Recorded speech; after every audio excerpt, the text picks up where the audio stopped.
All right, click the links for Odysee, Bit Chute, or to join. Well, you can't join this channel, but there's other channels you can join. This one's too small, but definitely get on Odysee and Bit Chute. Freaking awesome. Or join the Discord, which is it's kind of a little bit of a free speech platform. I mean, no Fed posting, but other than that, so it's a little bit offensive.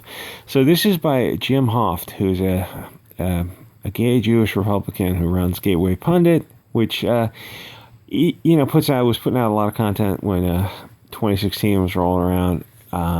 And there was a more organic algorithm on Facebook, Instagram, YouTube. It was an entirely different social media platform back in those days. And they learned their lesson from that because Trump got elected, and they knew they did not want that to happen ever again.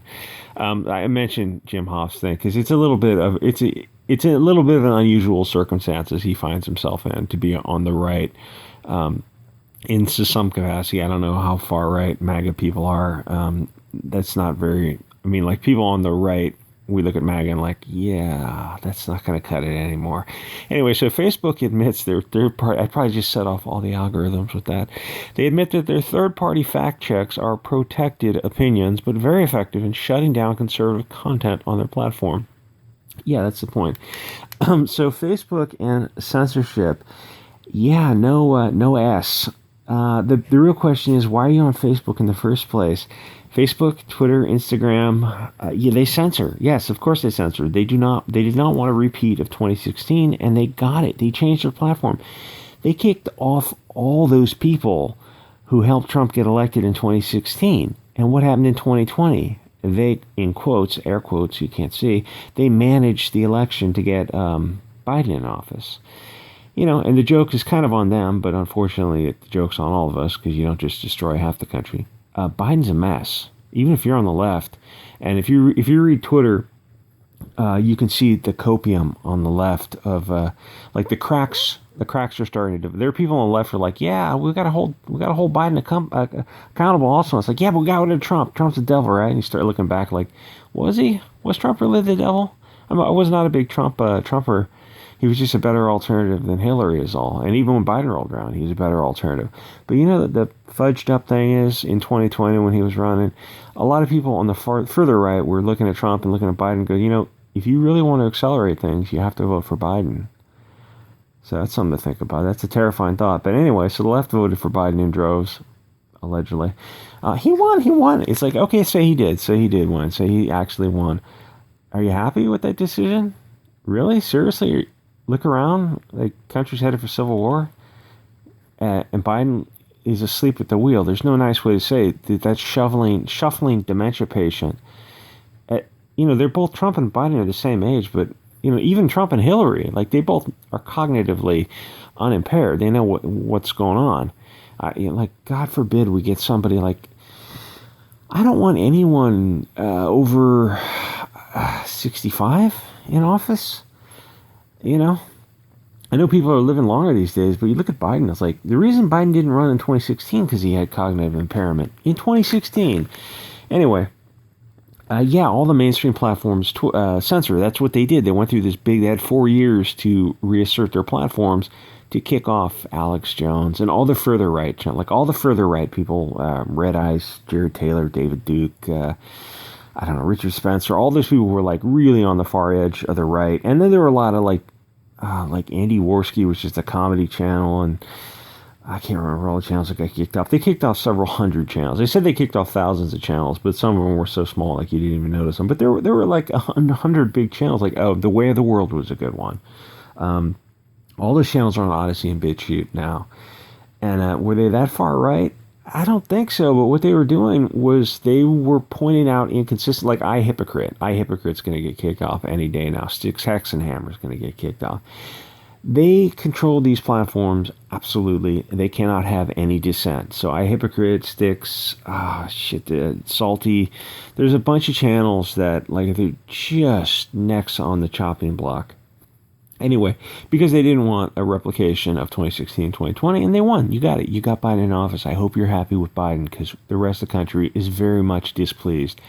Even some people on the left are displeased with Biden. And now the funny thing is us on Gab, what we do to the normie MAGA right is we slowly work them further to the right Because you're looking at Trump, you're looking at this normie MAGA conservative movement. You're like, what have you guys conserved? You just, like, it's been a slippery slope since 1990. Like, are you winning, conservatives? No, you're certainly not winning. You went from gay marriage in late 90s to wherever we are now. We've got drag kids. We have fucking drag kids. Are you kidding me? There's a lot more I could say on that topic, but I couldn't say it on YouTube. Get on Gap, get on Odysee. Those platforms are awesome, and the Facebook, Twitter, Instagram are not anything close to fair and impartial.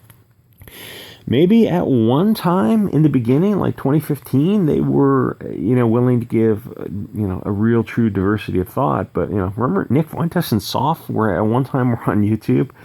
That was a long time ago. That was like light years away. Nowadays, they are pure left-wing propaganda. They saw how social media helped Trump get elected, and they immediately started changing the platform to prevent it from happening again. And they won. They're successful, but, in doing so, they effed us all in the A. So there are constitutional issues that should have been argued, First Amendment issues, open marketplace of ideas, that kind of concept. If the concept of the First Amendment doesn't apply to these private forums where there is no reasonable alternative, then the First Amendment is meaningless. That should have been argued at least 20 years ago. Now, they might start arguing it now, but, it's going to be a decade before, as Jim Hoft, before anyone does anything about it. I mean, in a decade, we will have gone through, or will be continuing to go through, very possibly a civil war. In case you haven't noticed, our government is corrupt and also inept. They're corrupt. They legitimately are corrupt. They're controlled. People say Russia, China. I think it's more Israel. There's a lot of Israeli influence. But, like, I harped on Israel, and a lot of people are pointing out, like, there's a lot of Chinese influence also. So, to be fair, it's like there's a lot of people who have their fingers in the pie. So they're corrupt, but they're also inept in their corruption because, they're human. And they're, a lot of them are just broken, degenerate souls. But I don't think the Founding Fathers could foresee a world where George Soros would pay $600,000 to put district attorneys in office. Some of the district attorneys are Kim Fox, the Mutual Combat with Beetlejuice. I forget Lightfoot versus Kim Fox, where even Lightfoot was saying, you can't have a shootout in downtown, in suburbs, wherever, where it's a shootout between two rival gangs. That's not mutual combat. This isn't the 1850s. Are you insane? He goes, George Soros paid $863,000 for my campaign. The competitor raised like $120,000 through fundraising.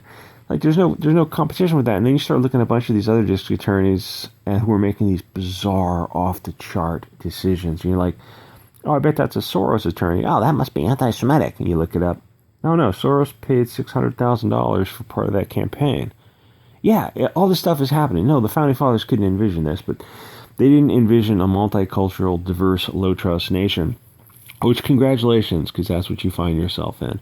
Anyway, so all these old constitutional issues should have been worked out a long time ago if there was any kind of foresight, but there wasn't, because the country delights in effing us in the A. America isn't rich. There's like a few NGO fat cats who run America. Nancy Pelosi is rich. How is Nancy Pelosi worth $100 million? Nobody ever thought, hey, how is Maxine Waters worth so much money? Why does Bernie Sanders have like 3 or 4 homes?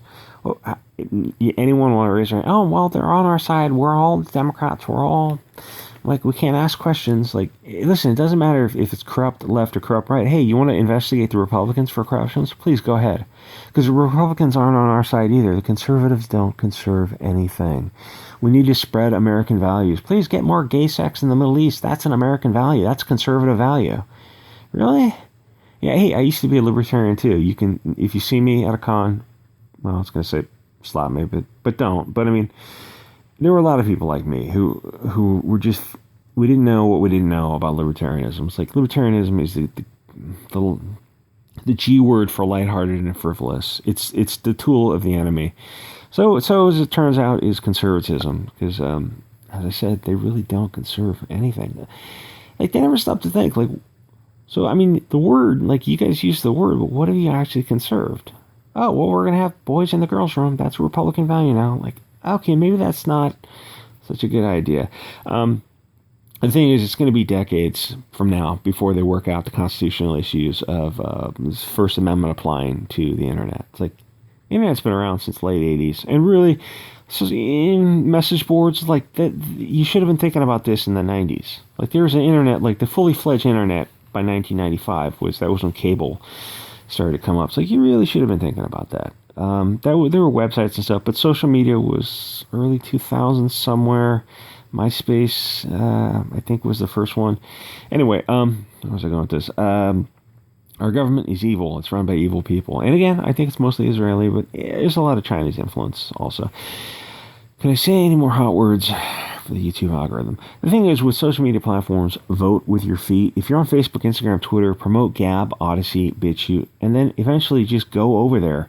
Odysee is off the hook. And now, Odysee is not always going to be a free speech platform.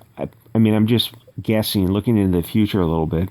As the money comes into Odysee, there's just going to be a temptation, like, I mean, serious money. Like, they have a platform now. It's like, oh, hey, we netted $1.2 million last year. Yeah, but if Odysee ever really blows up, in a course of like a couple years, it can go from $1.2 million to, $800 million. And like, it just takes a few years for a net company to blow up. And all of a sudden, you're looking at that kind of money, and they go like, yeah, you guys have these channels that are criticizing, like, nobody cares about Russia, and some people care about China. Well, China cares about China, and Israel. Those are hot button issues where they go like, yeah, we want our advertisers, but we don't want these channels that are really going off on Israel and China, so you need some terms of services that's got to include this kind of hate speech stuff, and eventually it becomes not a free speech platform. It just turns into, it'll never go the way of YouTube. Even Rumble, which is, they go, that's controlled ops.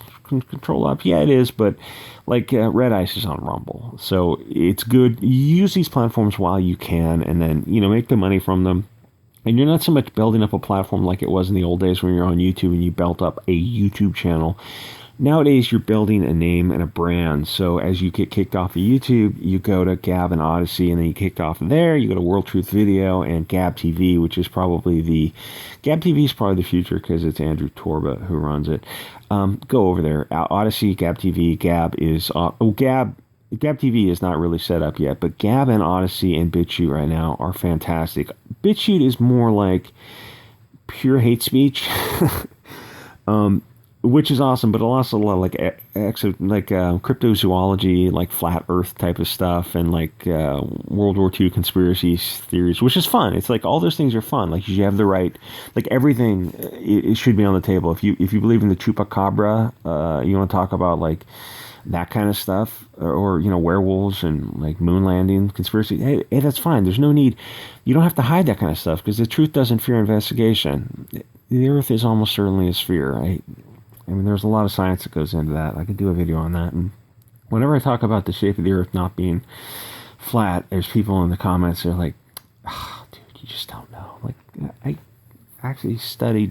I'm not going to dox myself, but okay, go over there. There's no point in giving Facebook your time and traffic. Gab and Odysee are up and running, and they're working very well.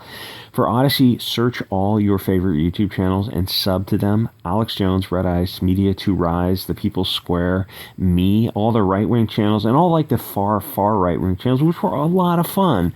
And they're not all like they strawman these channels. Like, Media to Rise is a channel that got an interview with Mr. Brooks, the Waukesha guy. Like, they're the first interview. They're the first media company. They have like 2,000 followers on Odysee, and they're blowing up. But it's like, that's a very important channel, and they're not allowed on a lot of the platforms. And the People's Square is not allowed on YouTube because, admittedly, they're a little bit out there. But like, they're covering important news, and it's just not allowed on the mainstream platforms. You can't get the news from YouTube anymore. Anyway, get on all these channels. They all got kicked off of YouTube, or the ones that are still on YouTube, they're all paralleled on Odysee. You can clone your channel when you sign up. So Gab is blown up. Facebook is only presenting one side of the narrative because they want to control elections. These effing weirdos, these Zuckerbergs and Susan Wojcicki's and the new guy who runs Twitter, all these weirdos, these freaking weirdo lizard peoples. I said a lot of hot words in this video. This is a secondary channel. I don't give a shit about it. I don't give a shit about the main channel, if I'm being honest. Oh no, I lost that $30 a month. These are the people who decide what content. They want to control elections. This guy on YouTube, Cecil, says, he's talking about it. He drops red pills. Every once in a while, he'll drop very serious red pills. And he was talking about that. He goes, you know, the next election is in the hands of Twitter. So that guy who runs Twitter now, between Twitter and Facebook, yeah, they absolutely control elections. If you want to run for any office and you're not allowed a platform, you're not getting elected. Oh, well, it's a private company. They can do what they want. Yeah, that's not the spirit of the Constitution. I think the value of individual liberty and people running for office is more important than deplatforming somebody because they're quote-unquote racist. If you don't have the right to free speech on big tech, then you don't have the right to free speech, and that means your country is not run by a republic of we the people. It's run by these NGOs. That's not what the Founding Fathers wanted. And I don't care how far left you are. If you look at this and you go, would you rather be run by we the people, or would you rather be run by Zuckerberg, Susan Wojcicki, and these other lizard people? There's no way. There's no way. Even if you're on the left, it's like, listen, just because you're on the left or the right, we don't have to have knee-jerk reactions to each other. This is something the left does more than the right, and I don't think I'm projecting that, where if the right has something and they agree with something, the left will do a knee-jerk reaction where they will not agree with it just because the right agrees with it. Even if it's something, the left will come out with something like, who's that girl, AOC? Oh my God, you called her a girl. It's better than calling her a fucking idiot. How about that? Just come out with something and Ted Cruz will go, hey, that's a good idea. We should do that. And people on the left will get really nervous. They don't know where to go with this. You can just agree with good ideas. You're not worshiping. You don't want to put people on pedestals like AOC and all the other, like the four groups of the super wokes. Don't put them on pedestals and don't demonize people like Ted Cruz and Rand Paul. Just argue the ideas, that whole concept of ad hominem. Get away from ad hominem and look at the ideas. If AOC comes up with a good idea, she had something about campaign funding the other day, and like a lot of people on the right look at that and goes, oh yeah, that's a good idea. And it's like, oh, well, we shouldn't do it because the right agreed with us. No. Please don't be so fucking childish. Because like while we fight each other, these puppet masters are just sitting behind the curtain doing really, really horrendous things. Anyway, comment. I said a lot of hot words to this video. Comment, subscribe, and I'll see you guys on the next episode.